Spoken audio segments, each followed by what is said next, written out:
이 시간은 하이델베르크 요리문답 제37강입니다. 오늘은 요리문답의 87문을 주제로 하여서 불신앙의 증표와 참된 회개에 대해서 말씀을 증거하겠습니다. 지금 우리는 하이델베르크 요리문답의 세 번째 부분을 보고 있는 중입니다. 이 세 번째 부분은 구원받은 성도가 맺는 감사의 열매가 무엇인지를 보여준다고 지난주에 말씀드린 바 있습니다. 성령의 능력으로 거듭나서 그리스도를 믿게 된 성도는 그가 받은 바 구원의 그 은혜에 감사하는 삶을 살게 되어 있습니다.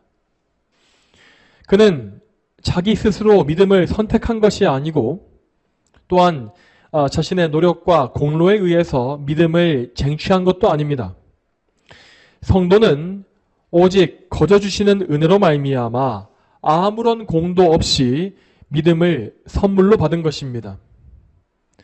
그리고 하나님은 그렇게 거저주신 믿음을 통하여서 그 성도에게 그리스도의 모든 이 풍성한 공로를 전가해 주시는 것이죠. 그리스도께서 이루신 죄사함과 의가 믿는 자에게 전가됨으로써 이제 성도는 모든 죄를 완전히 용서받고 하나님 앞에 의로운 자로서 인정을 받는 것입니다. 자, 여기에서 죄를 용서받는 것을 우리는 속죄라고 부르고 의로운 자로 인정받는 것을 칭의라고 부릅니다. 그리고 이 칭의를 받게 된 사람은 하나님의 자녀로 입양되는 은총을 누리게 됩니다. 하나님은 당신의 독생자 유일한 아들이신 그리스도 안에서 모든 성도들을 자녀로 입양하심으로 양자 삼아 주시는 것입니다. 자, 이렇게 거듭남과 믿음과 죄사함, 칭의, 자녀됨의 모든 과정은 다 성도가 받는 구원이 무엇인지를 우리에게 말해줍니다. 그리고 다시 말씀드리지만 이 구원의 과정, 전체의 과정에는 인간의 능력이나 인간의 선택이나 인간의 노력과 공로 등이 전혀 포함되어 있지 않습니다. 죄인은 영적으로 완전하고 철저히 비참하고 무능한 상태에서 오직 은혜로 말미암아 구원을 받는 것입니다. 은혜라는 것은 우리가 값을 치르고 얻어내는 것이 아니라 하나님께서 거둬주시는 것을 의미함을 항상 기억하시기 바랍니다. 자, 그렇기 때문에 이렇게 값없이 구원받은 성도가 자기의 구원에 대해서 보여야 할 반응은 오직 감사뿐입니다.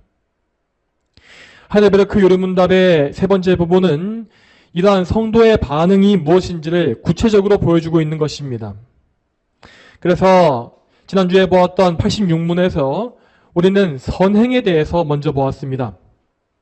이 선행이라는 것은 하나님의 계명에 합치하는 계명에 맞는 의로운 행동을 말하는 것인데, 자, 이것은 오직 구원받은 성도가 은혜에 감사하기 때문에 맺는 열매라고 했습니다. 자, 그런데 우리의 이 성도의 선행이 하나님께 선하다고 인정받는 이유는 성도들이 그리스도 안에서 이 선행을 하기 때문입니다. 자, 실상 우리 자신에게, 성도들 자신에게는 아직까지 죄의 찌꺼기가 남아있기 때문에 그들이 한 행동 자체는 하나님께 인정받을 만한 기준에 이를 수가 없습니다. 하지만 그들의 선행은 예수님을 통하여서 예수님의 중보하심을 통하여 하나님께 올라가기 때문에 하나님께서 보시기에 선하다, 의롭다 라고 하는 선포를 받는 것입니다. 이처럼 성도들은 예수님과 연합하였기 때문에 예수님으로 말미암아 선행의 열매를 맺습니다. 다시 말하여서 성도들은 그들의 머리가 되시는 예수님 때문에 예수님을 닮은 선행을 하게 될 수밖에 없다는 것입니다. 하나님을 사랑하고 이웃을 사랑하는 그 열매는 예수님으로 인하여서 성도가 반드시 맺게 되는 필연적인 열매임을 여러분 기억하십시오. 자, 그렇다면 우리는 이 선행의 열매를 통하여서 우리의 구원 여부를 판단할 수가 있을 것입니다. 여러분 앞을 보시기 바랍니다. 만일 우리가 구원을 받았다고 생각은 하고 있는데 우리 삶에서 참된 선행의 열매가 나오지 않고 있다면 우리는 우리의 믿음을 심각하게 돌아봐야 합니다. 오늘 요리문답 87문은 이렇게 선행의 열매가 없는 상태에 대해서 정확한 교훈을 우리에게 주고 있습니다. 그러면 오늘 요리문답 제87문을 묻고 답해 보겠습니다. 제가 먼저 질문하겠습니다. 87문.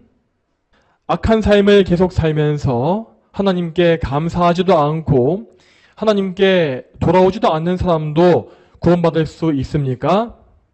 결코 구원받지 못합니다. 성경에는 부정한 자, 우상숭배자, 간음하는 자, 도적질하는 자, 탐욕스러운 자, 술 취하는 자, 중상모략하는 자, 강도질하는 자와 같은 자들은 하나님의 나라를 유업으로 받을 수 없다고 가르칩니다. 아멘. 지난주에 86문에서도 보았듯이 말씀에 일치하는 선행은 구원의 열매입니다. 이 열매는 이 성도 각 개인의 사정에 따라서 맺지 않을 수도 있는 것이 아닙니다. 선행의 열매는 모든 성도가 성도라고 한다면 반드시 맺게 되는 구원의 증거입니다. 그렇기 때문에 이 열매를 맺지 아니하고 죄악의 열매만 맺는 사람들은 구원받은 백성이라고 볼 수가 없다는 것이죠. 자, 이러한 원리는 성경 말씀에 요한일서 2장 3절과 4절 말씀에 잘 나와 있습니다. 이 말씀 같이 보겠습니다. 요한일서 2장 3절과 4절입니다. 우리가 그분의 계명을 지키면 이것으로 우리가 그분을 알고 있다는 것을 알게 된다. 하나님을 안다고 말하면서 그분의 계명을 지키지 않는 자는 거짓말쟁이이며 진리가 그 사람 안에 있지 않다. 아멘. 이 말씀에 나와 있는 바와 같이 하나님을 믿는다라고 하면서도 그분의 계명을 지키지 않는 사람은 거짓말을 하고 있는 것입니다. 그는 지금 구원의 열매가 아니라 육신의 열매만을 잔뜩 맺고 있기 때문에 그 육신의 열매로서 자기의 불신앙을 스스로 증명하고 있는 꼴이 되는 것입니다. 그렇다면 이러한 불신앙의 열매들에는 어떤 것이 있겠습니까?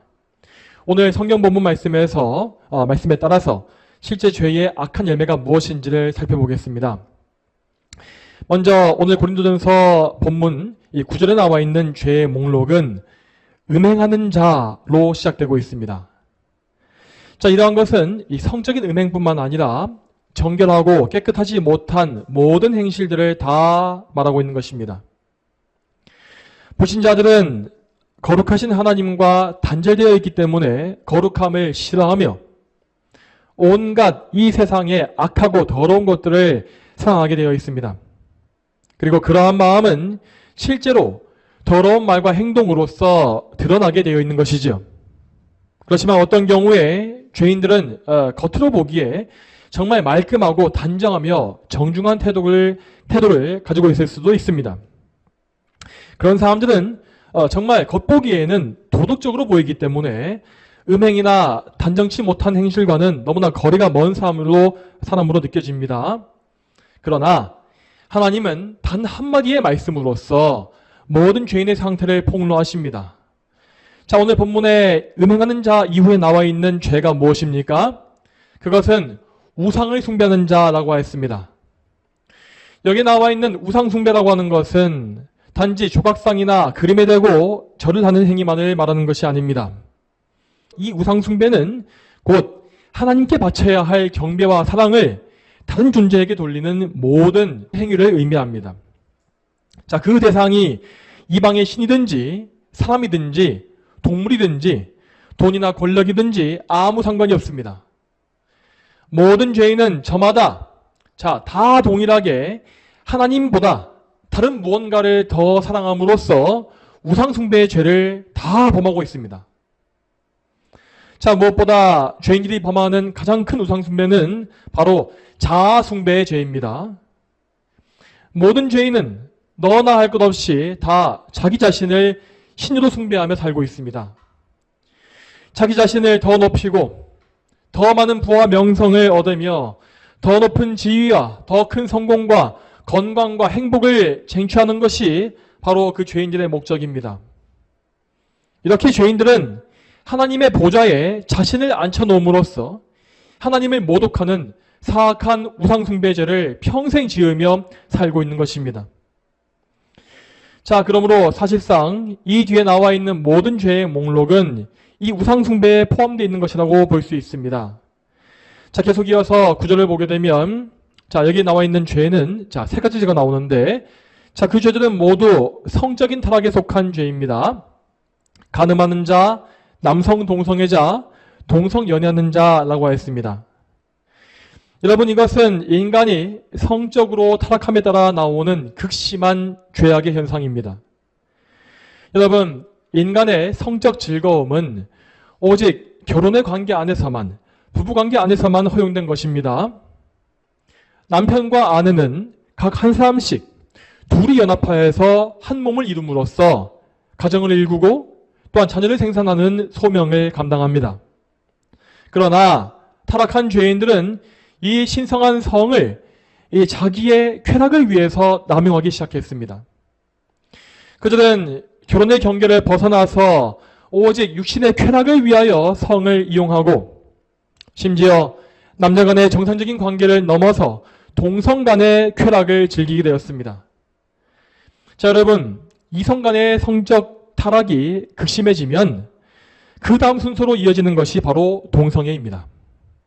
즉, 한 나라와 사회에서 동성애가 번창한다는 것은 그 사회의 성적인 타락이 매우 깊어졌다고 하는 증거가 되는 것입니다. 그러므로 동성애자들은 회개하지 아니하면 결코 구원을 받을 수 없습니다. 성경적인 회개는 반드시 자기의 죄를 끊고 계명에 순종하는 열매를 맺어야 합니다. 당연히 하나님께서 정죄하시는 동성애의 죄를 그대로 행하는 상태에서는 회개 열매를 맺는다고 말할 수가 없는 것이죠. 우리는 이러한 사실을 바르게 알고서 저 죄인들을 돌이키게 하는 일에 항상 힘써야 합니다. 계속 이어서 10절을 보게 되면 탐심과 관련되어 있는 죄악들이 나오고 있습니다.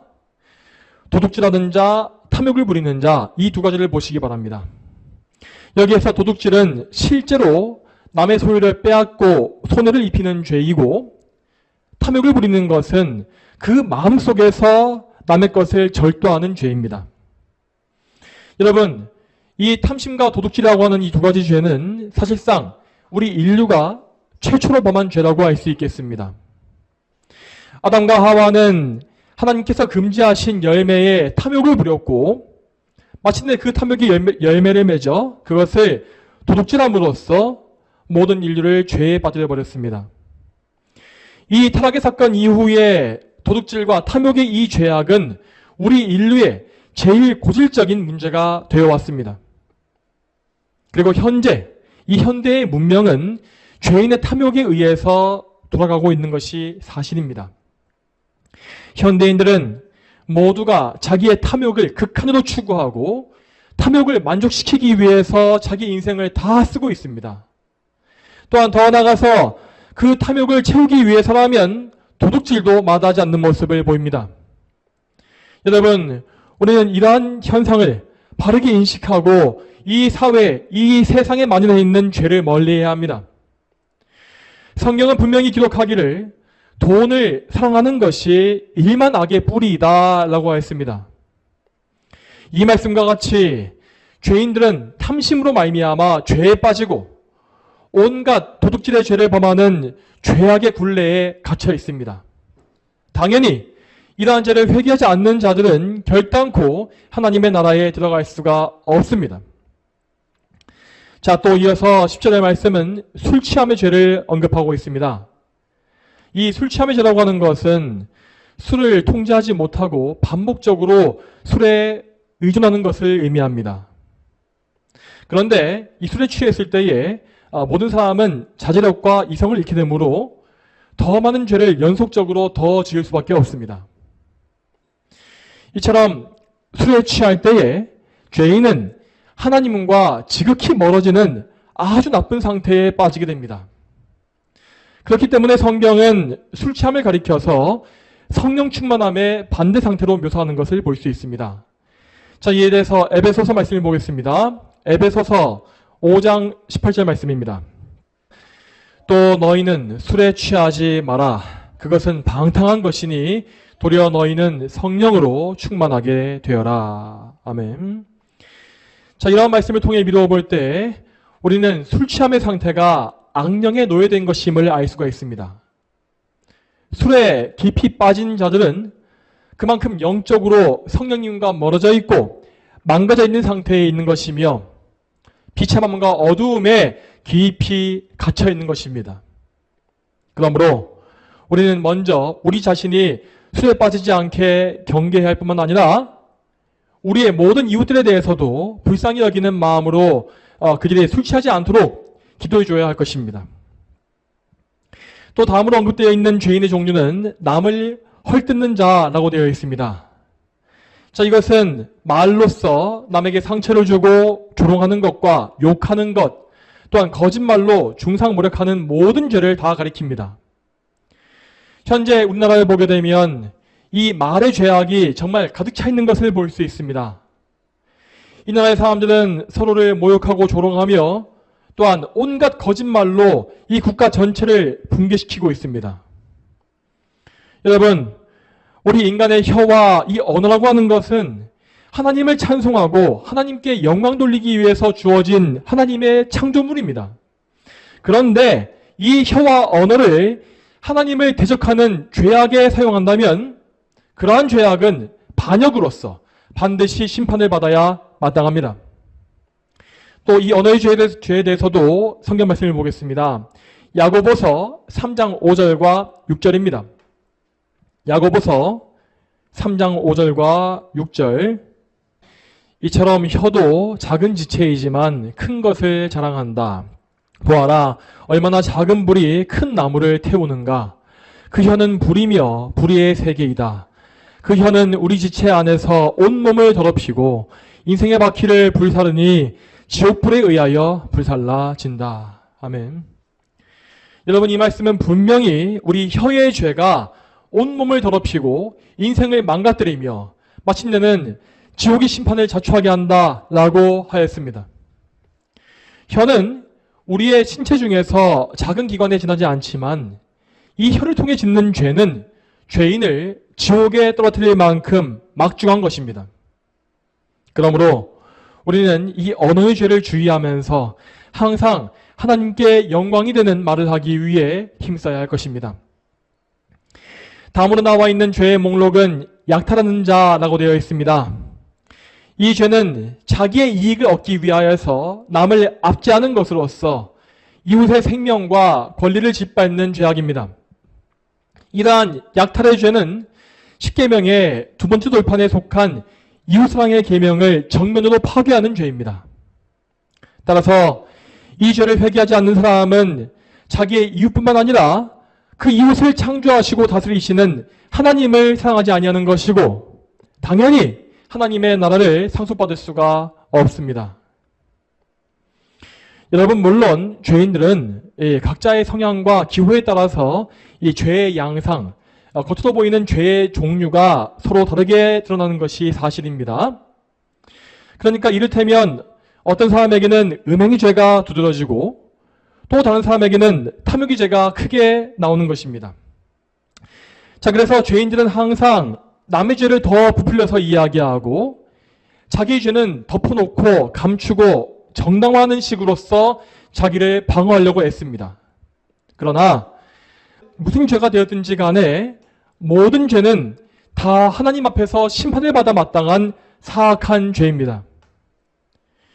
그러므로 죄인들은 하나님 앞에 설 때에 결코 숨을 수 없습니다. 모든 죄인들은 그저 하나님 앞에 자기의 죄인됨을 있는 그대로 고백하고 철저히 회개하는 것 이외에는 구원받을 길이 없는 것입니다. 여러분, 그렇지만 죄인의 이 죄성은 정말 지독하기 때문에 그렇게 순순히 굴복하거나 죄를 버리지 않습니다. 죄인들은 항상 자기의 죄를 교묘히 감추고 선행으로 위장하기를 좋아합니다. 여러분, 잘 들으시기 바랍니다. 특히 교회 안에서 이렇게 죄를 감추는 현상은 더욱더 심각하게 드러납니다. 교회 안에 있는 사람들은 거짓된 신앙을 가지고서 자신을 합리화하는 위험에 빠지기가 너무 쉽습니다. 그러면 이러한 거짓 신앙을 가진 위선자들의 사례를 말씀에서 한번 보겠습니다. 마태복음 3장 7절에서 9절까지를 같이 보시겠습니다. 마태복음 3장 7절부터 9절까지 말씀을 같이 읽어보겠습니다. 요한이 많은 바리새인들과 사두개인들이 자기에게 세례를 받으러 오는 것을 보고 그들에게 말하였다. 독사의 자식들아, 누가 닥쳐올 진노를 피하라고 너희에게 알려주었느냐? 그러므로 회개에 합당한 열매를 맺어라. 그리고 너희 스스로 아브라함이 우리 조상이다 라고 말할 생각은 하지 마라. 내가 너희에게 말하는데 하나님께서는 이 돌들로도 아브라함의 자손을 만드실 수 있기 때문이다. 아멘. 자, 여기 나와 있는 사두개인들과 바리새인들은 그 당시 유대교를 지배하고 있었던 종교 지도자 집단이었습니다. 먼저 사두개인의 경우에는 제사장 계급을 독점하고 있었던 엘리트 집단으로서 예루살렘의 성전을 중심으로 정치적인 권력을 가지고 있었습니다. 그리고 다음 바리새인들은 정치적인 권력 면에서는 사두개인들보다 아래였지만 율법을 철저히 지키고 가르침으로써 일반 백성들에게 큰 영향과 지지를 받고 있었습니다. 이들은 율법에 대한 해석도 서로 달랐고 또한 그들의 교리 역시 확실히 달랐습니다. 그러나 그들은 동일하게 위선자들로서 죄를 전혀 회개하지 않는 악한 상태에 빠져 있었습니다. 그 두 집단은 모두 백성의 존경을 얻음으로써 자신들을 경건한 성도로서 포장하기 위해 힘썼습니다. 그들이 이 말씀에서 요한의 세례를 받고자 했던 이 이유도 결국은 이 백성들, 대중의 인정을 받기 위함이었습니다. 그 당시에 많은 백성들이 요한에게 나와서 말씀을 듣고 세례를 받았기 때문에 이 사두개인들과 바리새인들은 대중의 유행에 따라가기 위하여서 요한에게 나왔던 것입니다. 자, 그렇지만 요한은 이 성령님의 능력으로 말미암아서 그들의 위선을 간파했으며 그들에게 무서운 저주의 말씀을 퍼부었습니다. 자, 아마도 이 사람들은 이러한 책망을 받아본 적이 없었을 것입니다. 그들은 겉으로 보기에는 경건한 이스라엘 사람처럼 보였고 주변의 이웃들에게 인정받는 훌륭한 종교인들이었습니다. 또한 그들은 자기가 가지고 있는 아브라함의 혈통을 자랑하면서 자기가 태어나면서부터 구원받은 백성이라고 생각했습니다. 실제로 외적인, 그러니까 눈에 보이는 형식만 놓고 보자면 바리새인과 사두개인들은 모두 이스라엘 백성의 언약 안에 있었던 사람들인 것이 확실합니다. 그들은 태어난 지 8일 만에 할례를 받았고 안식일을 준수했으며 성전에 나와서 제사를 드리고 절기를 지키기도 했습니다. 그래서 그들은 자신이 하나님의 언약 안에 있는 백성이라고 철석같이 믿고 있었죠. 그러나 그들은 정작 구원에 반드시 필요한 내적인 언약에는 참여하지 못한 상태에 있었습니다. 그들은 마음의 할례를 받지 못한 자들로서 자기를 의인으로 여겼으며 자기의 공로로서 구원을 받을 수 있다고 믿었습니다. 자, 이러한 사람들은 이 오늘날로 치자면 믿음이 없이 교회에만 출석하는 사람들이라고 할 수 있겠습니다. 이러한 거짓 신자들도 겉으로 보기에는 모든 기독교의 사역에 다 참여하는 성도로 보입니다.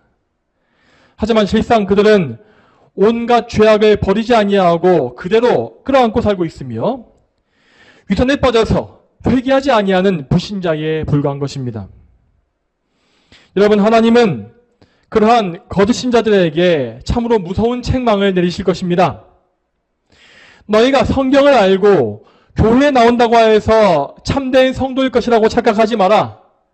너희가 회개에 합당한 열매를 맺지 아니한다면 결단코 너희는 구원받은 성도라고 할 수 없을 것이다.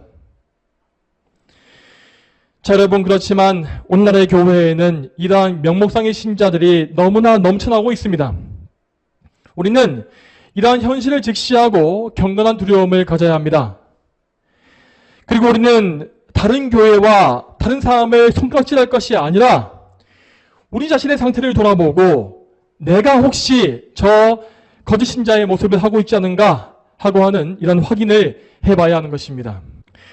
여러분, 교회 안에 있으면서도 회개하지 않는 거짓 신자들은 장차 가장 큰 심판을 받게 될 것입니다. 그들은 오히려 교회 밖에 있는 불신자들보다도 더 무거운 형벌에 처한다는 것입니다. 왜 그렇겠습니까? 자, 첫 번째로 그들은 교회 안에서 은혜의 빛을 받아보았으면서도 그 은혜를 저버렸기 때문에 더 큰 심판을 받습니다. 자, 이런 이 가짜 교인들은 분명히 이 교회의 울타리 안에 머물면서 말씀의 은혜를 일부 맛보았던 사람들입니다. 하지만 그들은 그 말씀을 들을 때에 말씀을 자기에게 적용하지 아니하고 자기의 죄를 덮어놓고 정당화했던 것입니다. 여러분, 분명히 아시기 바랍니다. 하나님은 많은 것을 맡긴 자에게 많은 것을 요구하시는 분입니다. 따라서 거짓 신자들은 말씀을 전혀 몰랐던, 듣지 못했던 불신자들보다 더 큰 책망과 무거운 형벌을 받는 것이 합당한 것입니다. 둘째로, 거짓 신자들은 하나님을 직접 모욕했기 때문에 더 큰 심판을 받을 것입니다. 앞서 말한 바와 같이 거짓 신자들은 교회 안에 머물면서 언약의 맛을 볼 수 있는 위치에 있습니다. 그래서 그들은 하나님의 이름과 연결되어 있는 수많은 은혜에 참여할 수가 있죠. 예를 들어 그들은 교회 안에서 세례와 성찬에 참여하는데, 자, 이 두 가지 성례는 곧 그리스도의 죽으심과 관련되어 있는 성례로서 우리에게 구원의 확신을 주기 위해서 베풀어지는 거룩한 증표입니다. 그러나 거짓 교인들은 이 거룩한 증표를 받았음에도 불구하고 죄를 회개하지 아니함으로써 그리스도의 죽음을 모욕한 것입니다. 그 외에도 그들은 이 세상 안에서 거룩하지 않은 생활을 함으로써 교회와 기독교가 주목받는 빌미를 제공하는 것을 볼 수 있습니다. 이렇게 거짓 신자들은 자기의 전 삶을 통해서 하나님의 이름에 먹칠을 하는 것입니다.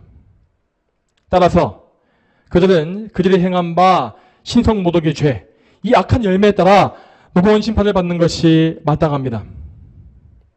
여러분, 그러므로 우리는 정말로 주의해야 합니다.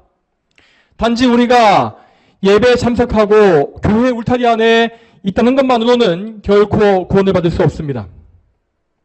우리가 이렇게 예배당 안에 있으면서도 참된 회개를 하지 않는다면 우리는 오히려 이 교회 안에 있었던 것 이것 때문에 오히려 더 큰 심판을 받을 수밖에 없습니다.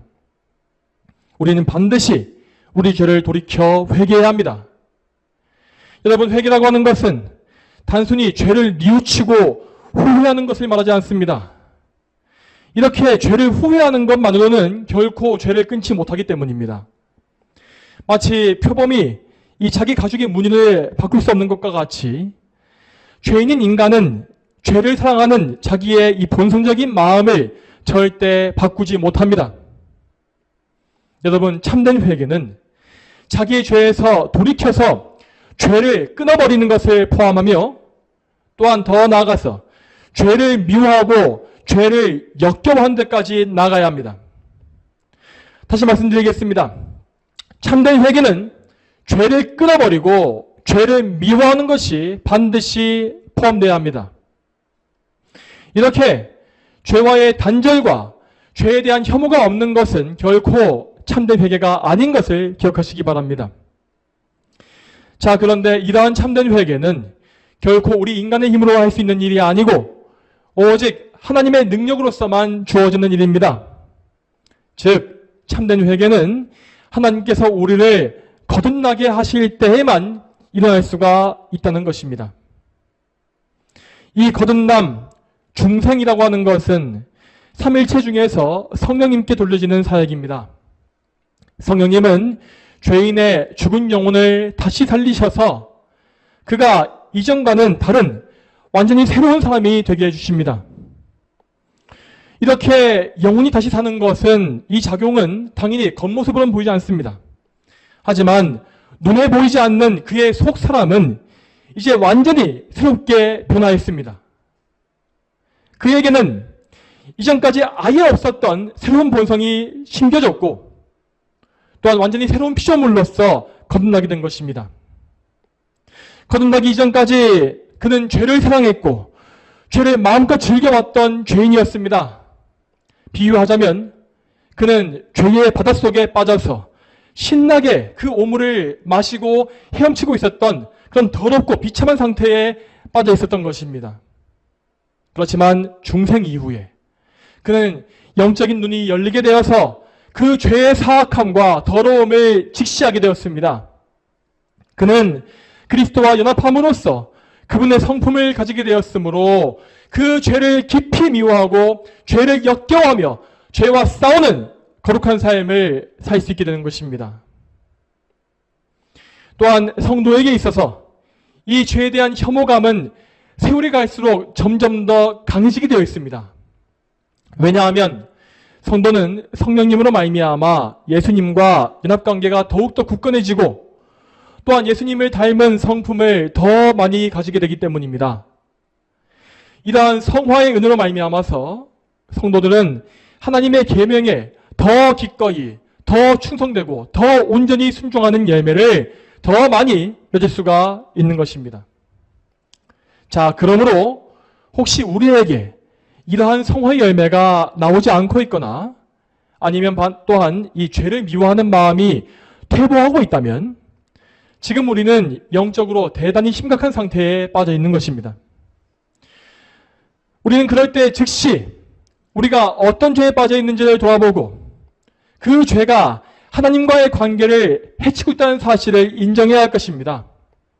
그리고 우리는 그 죄에 대한 사랑과 좋아하는 마음을 끊어버리고 하나님께 그 모든 죄를 맡김으로써 철저히 회개하여 영적으로 진보해가는 삶을 살아야 합니다.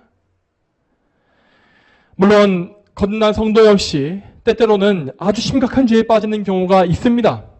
자, 왜 그렇습니까? 왜냐하면 그들에게도 죄를 사랑했던 옛사람의 본성이 일부 남아있기 때문입니다. 그러나 그렇다 할지라도 성도들은 절대 죄에 빠진 채로 계속 살아갈 수는 없는 것입니다. 그들은 절대 죄를 지속적으로 사랑하거나 마음 편히 맛보고 즐길 수가 없습니다. 왜냐하면 그들에게 주어진 새 사람의 본성, 거룩한 본성이 죄를 절대 즐거워할 수가 없기 때문입니다. 또한 그들의 안에는 거룩한 성령께서 들어와서 살고 계십니다. 그 성령께서는 성도가 죄를 지을 때, 그러니까 그 안에 죄가 들어올 때에 그 죄를 지극히 불쾌해하시고 탄식하시는 분이라 했습니다. 따라서 성도는 그 안에 계신 성령님의 탄식으로 인하여서 죄를 편안하게 지으며 사는 것이 절대로 불가능합니다. 여러분, 이러한 사례는 다윗 왕에게서 잘 드러난 바 있습니다. 그는 하나님의 마음에 합한 자라고 불릴 만큼 경건하고 거룩한 성도였습니다. 하지만 그의 왕권이 공고해지고 나라가 안정되었을 때에 다윗은 영적으로 나태해져서 심각한 죄에 빠진 것을 우리는 알고 있지 않습니까? 그는 게으르게 왕국 옥상을 거닐다가 자기의 신하 우리아의 아내를 간음하게 되었고 또한 그 간음의 죄를 덮기 위하여서 그 충직한 신하인 우리아를 죽게 만드는 살인의 죄까지 범하게 되었습니다. 그리고 그는 무려 10개월 동안이나 그 죄를 회개하지 않고 쥐 죽은 듯이 조용한 시간을 보냈습니다. 하지만 하나님은 결단코 다윗을 그 죄에 가만히 내버려 두지 아니하셨습니다. 하나님은 나단 선지자를 보내셔서 다윗을 크게 책망하셨고 이에 다윗은 자기의 죄를 깊이 회개하면서 하나님의 긍휼과 은혜를 간구했습니다. 그때 다윗이 행한 회개는 시편 51편 말씀에 잘 나와 있습니다. 그는 고백하기를 내가 주께 죄를 지었고 주님 보시기에 악을 행했습니다 라고 했습니다. 그리고 그는 자기가 천성적으로 태어나면서부터 가지고 있었던 악한 본성을 인정하면서 비참한 죄인인 자기를 다시금 정결하게 해달라고 죄를 사해달라고 간청했습니다. 또 그는 이어서 이렇게 기도합니다. 자, 이에 대해서 시편 51편 9절과 10절 말씀을 보겠습니다. 주님의 얼굴을 내 죄에서 숨기시고 내 모든 악을 지워주소서. 하나님이시여 내 안에 깨끗한 마음을 창조하시고 내 안에 견고한 영을 새롭게 하여 주소서. 아멘. 자, 여러분, 여기에서 우리는 다윗이 자신의 내적인 상태를 바르게 인식했음을 알 수 있습니다. 그는 이 말씀에서 이 자기의 마음이 죄로 오염되었다는 사실을 자각했고 자기의 영혼이 죄 때문에 약해졌다는 사실 역시 느끼게 되었습니다. 그러므로 그는 하나님께 자기의 마음을 깨끗하게 해달라고 말씀드렸고 다시금 자기의 약해진 영혼을 견고하게 해달라고 간청한 것입니다. 여러분, 이와 같이 구원받은 성도는 결코 더러운 죄에 끝없이 빠져 있을 수가 없습니다. 설령 우리가 다윗과 같이 심하게 죄를 짓고 넘어졌다 할지라도 성도는 그 상태에서 마음 편히 즐기거나 계속 거기에 머물러 살 수가 없다는 것입니다. 우리 하나님은 성도가 죄에 빠질 때에 반드시 그를 찾아오셔서 책망하시며 훈계 채찍을 치셔서라도 그를 죄에서 끌어내십니다. 이처럼 성도는 그 내적인 상태 면에서도 죄를 즐거워할 수가 없고 또한 외적으로 하나님의 훈계 때문에라도 죄를 떠날 수밖에 없다는 것입니다. 자, 여러분, 이것이 바로 회개하지 않은 죄인과 성도의 차이입니다. 회개하지 않는 죄인은 하나님께서 미워하시는 죄에 빠져 있으면서도 마음에 그 어떤 불편감을 느끼지 못합니다. 예를 들어서 그는 음란한 정욕이나 세상의 탐심에 빠져 있으면서도 아무런 거리낌이 없이 죄를 즐기면서 살 수가 있다는 것입니다. 그리고 그렇게 살지라도 그에게는 하나님의 훈계 역시 전혀 없습니다. 왜냐하면 그에게는 하나님의 은혜가 없기 때문입니다. 그러나 성도는 그들과 완전히 정반대의 상태에 있는 것이죠. 성도에게는 죄에 대한 내적인 불쾌감이 있으며 또한 죄에 대한 하나님의 외적인 개입 역시 있습니다. 여러분, 그러므로 우리는 이런 말씀을 들을 때에 우리 자신을 정직하게 살펴보아서 지금 내가 어떤 상태에 있는지를 진단해야 합니다. 이러한 진단을 위해서는 우선적으로 우리는 죄가 무엇인지를 성경적으로 바르게 알아야 할 것입니다. 왜 그렇습니까? 자, 왜냐하면 죄가 무엇인지를 모른다면 내가 지금 죄에 빠져 있는지 죄를 즐기며 살고 있는 것인지 이러한 문제를 전혀 알 수가 없기 때문입니다. 그러므로 여러분은 우선적으로 죄가 무엇인지를 알려주는 하나님의 계명에 대해서 바르게 배우고 아셔야 합니다. 십계명을 바르게 설교해주는 말씀을 들으시고 그 말씀에 따라서 성경을 배우고 교리를 연구하여서 하나님의 계명이 무엇을 명령하시는지를 정확히 알아가시기 바랍니다. 그리고 기도하시는 가운데 그 알게 된 계명들을 여러분 자신에게 직접 철저히 적용하십시오. 여러분, 이 부분이 정말 중요합니다. 계명을 여러분 자신에게 적용하십시오. 계명을 듣더라도 그것을 내가 아니라 남에게 적용하고 있다면 결코 회개란 것은 일어날 수 없습니다. 이 말씀은 우리 남편이 꼭 들어야 될 말씀인데, 이거는 내 직장 상사가 들어야 될 말씀인데, 이런 식으로 받아들여서는 안 된다는 것입니다. 여러분, 하나님의 계명을 바르게 들을 때에 우리의 올바른 반응은 나의 마음을 찢고 슬퍼하는 것입니다. 하나님의 말씀에 어긋나 있는 나의 비참한 상태를 자각하고 내가 얼마나 패역한 죄인인지를 알게 되어야 하는 것입니다. 이처럼 하나님의 계명을 통하여서 우리는 우리의 현재 상태를 바르게 알고 진단할 수가 있는 것입니다. 계명을 올바르게 안다면 우리는 우리가 현재 죄를 얼마나 사랑하고 있는지를 발견할 수밖에 없습니다. 그리고 내가 이제까지 죄에 얼마나 깊이 빠져 있었는지, 그 죄 때문에 하나님을 얼마나 진노하시게 해왔던지를 알게 되면서 놀랄 수밖에 없을 것입니다. 그리고 이러한 상태가 되어야만 우리는 참된 회개를 할 수 있을 만큼 충분히 마음이 낮춰질 것이고, 나에게 예수 그리스도의 은혜가 필요하다는 사실을 절박하게 느낄 수 있습니다. 이렇게 겸비한 마음을 가질 때에만 우리는 그리스도를 바라보고 믿게 되는 것이며 그리스도께서 주시는 구원의 공로를 덧입게 될 수 있는 것입니다. 사랑하는 여러분, 우리 모두는 반드시 이렇게 철저하고 참된 회개를 해야만 합니다. 오늘 말씀에서 들으신 죄에 대한 이 모든 말씀들을 다 깊이 생각하시며 여러분 자신에게 적용해 보시고 이러한 죄를 지을 수밖에 없는 여러분의 죄성에 대해서 또한 깊이 생각하시길 바랍니다. 그리고 여러분의 죄인됨을 하나님께 나아가 정직히 아뢰시고 여러분을 사하시는, 여러분의 모든 죄를 사하시고 여러분의 상태를 바꿔주시는 예수 그리스도의 보혈에 의지하십시오. 그리하면 예수님은 여러분의 모든 죄를 사하실 것이며 하나님과의 영원한 화목함 역시 허락해 주실 것입니다. 또 만일 여러분이 지금 이미 믿음으로 말미암아서 하나님과 화목한 상태에 있다 할지라도 여러분은 항상 죄와 싸우기 위하여서 그리스도를 바라보셔야 합니다.